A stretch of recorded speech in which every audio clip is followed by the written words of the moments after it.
What's going on, family? Welcome to another episode of the Seez Show. I am your host, and today we are to talk about Oppenheimer.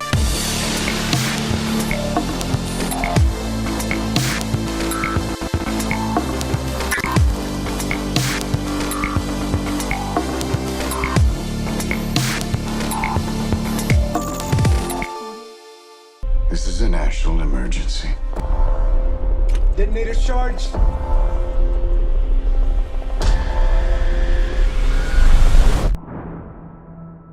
We're in a race against the Nazis. And I know what it means if the Nazis have a bomb. I have a 12-month head start. 18. How could you possibly know that? We've got one hope.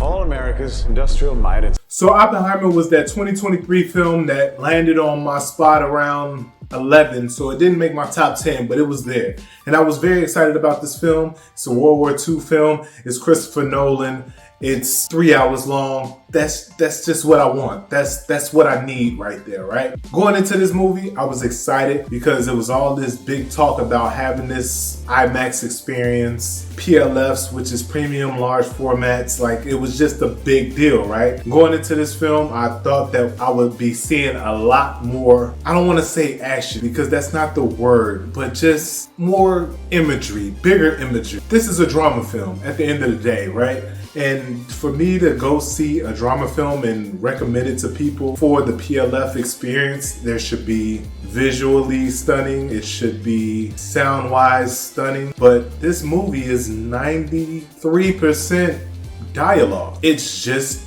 dialogue. Now, going back to 2015, it was a film that came out around August. It's called Straight Outta Compton. The reason why I recommended people to go see that on the big screen in their premium large formats is because in the premium large formats is where they have the best sound. That's where you have your Dolby Atmos surround sound in those theaters. And with a film like Straight Outta Compton that focuses on the music and the mixing, it was needed. I'm not gonna say it was needed. It was very much appreciated. There was times like when you see a helicopter, or don't even see a helicopter, you hear a helicopter kind of hovering around the background, and you kind of get those things with those films. This film, with the 93% dialogue, I didn't really feel the need to be in the PLF for this. Like, a standard theater would have sufficed. Now, I know what you're thinking. It's about the atomic bombs, so it should be some explosions, right? It was like 2 explosion scenes in this film, right? And it wasn't necessarily sound like something that I needed to hear in Dolby Atmos. 9 times out of 10, I'm pretty sure that if I would have watched it in a regular screen, I would have been fine. This is one of those films. That's part of the reason why I'm upset here, because I feel like if you're going to push this PLF experience onto this film, I feel like we should have seen something that was PLF worthy. Action, sound sequences that I wouldn't have heard in a standard auditorium. I didn't get that with this film. And honestly, I feel like this film was very lackluster. We're talking about Robert J. Oppenheimer, right? Or J. Robert Oppenheimer, whatever. The problem with this is we weren't going into his life enough for it to be an impelling drama film. And we didn't go into the atomic bomb enough for this film to be about the atomic bomb. So I feel like we didn't have enough information in this film for it to be 3 hours. And I'm all for the 3-hour runtime, as long as it's intriguing. John Wick, 2 hours and 45 minutes. Intriguing. Endgame, almost 3 hours. It was like 2:59. Intriguing. With this, I feel like it was a drama film. Oh, hell. Curious Case of Benjamin Button, 3 hours and some change. Intriguing. The Batman, intriguing. Although I feel like some scenes could have been cut from that film, it was intriguing. This film, I felt like the dialogue was there, and it wasn't great dialogue. Going back to films with just dialogue, and I have no problem with those type of films, because Hateful Eight is a film that came out in 2015 as well. I feel like 2015 was just the year of long drama movies that were really good.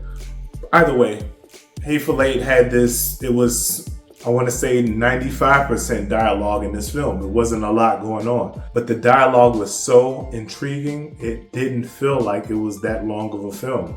The acting was very engaging. So again, with this film, with Oppenheimer, I don't feel like it had the right actors in play to make this film work the way it should have worked. I don't feel like the runtime was necessary, and I don't feel like we went into the lives of Robert J. Oppenheimer, nor did we go into the lives of his wives, his mistress. Like, none of that stuff they really didn't dive into any of that stuff. For instance, one of his mistresses, she was rumored to have been killed. In the film, they kind of hinted at it, but it didn't show it, you know. And again, even if you didn't want to show it and you wanted to hint at it, put something else in its place. Go into her story just a little bit more. Show us why we feel like she should have been killed versus it was just a suicide. We were losing the audience at this point, right? And with his wife having postpartum depression, go to her life story a little bit more. That she was married multiple times before she got married to Robert J. Oppenheimer. And Robert J. Oppenheimer was actually married before he met his wife. Like, we didn't get it into any of that. Like, we don't even know about these people, nor do we know about this Atom Project. So going into them making the atomic bomb, the main reason why they wanted to make it so much is because most of the men on the project were Jewish. And Robert J. Oppenheimer, he really was focused on this to be dropped on Germany. You guys kind of know the history of World War II, right? The reason why it was dropped on Hiroshima and Nagasaki was because the war was over in Germany at that point. And it kind of goes into the politics a little bit about why he didn't want it to be dropped in that area. They didn't know how much of a mass effect it would have on the area, so on and so forth, right? But that got touched on very briefly. I think that last hour in the movie, it was kind of rushed through, but those points stood out the most to me, if that makes sense. Again, if you're not paying too much attention to it, you'll miss it. Those are just the things that I pay attention to. So all in all, man, I really was let down about this film. I'm not going to say it's a watchable film. I would say go see it, but I wouldn't recommend it on the PLF. You can go see it on any other screen, a standard screen, and you will be fine. I'm going to give this movie a 6 out of 10. Again, I feel like the story is there. It was just very lackluster.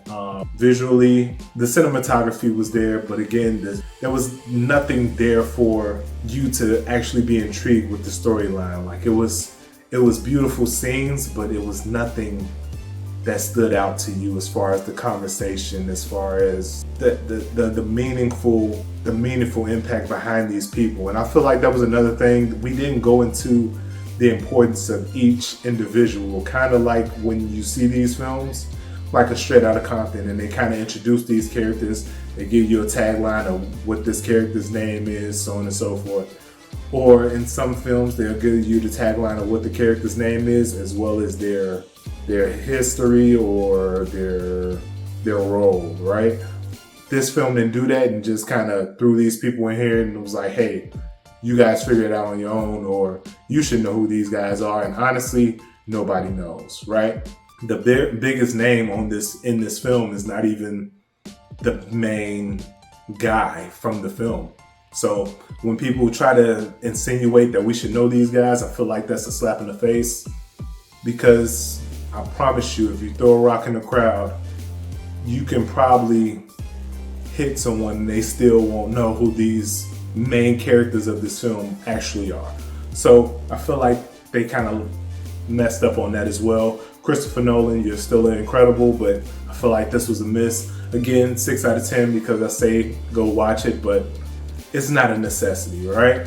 Maybe if they go back, do like a director's cut and get some of that information in there, go in more about his wife, his mistresses, and their storylines just a little bit more. Again, I'm not this guy to be watching a film with nothing but dialogue and we're in a court case. This film really took place in court. Like, it reminded me of Lincoln, the film Lincoln. I believe it came out like 2013 or something like that. Another film that I didn't like at all. So again, keep that in mind. If you guys want to go check it out, I would say go check it out. Just have very low expectations about this thing, all right?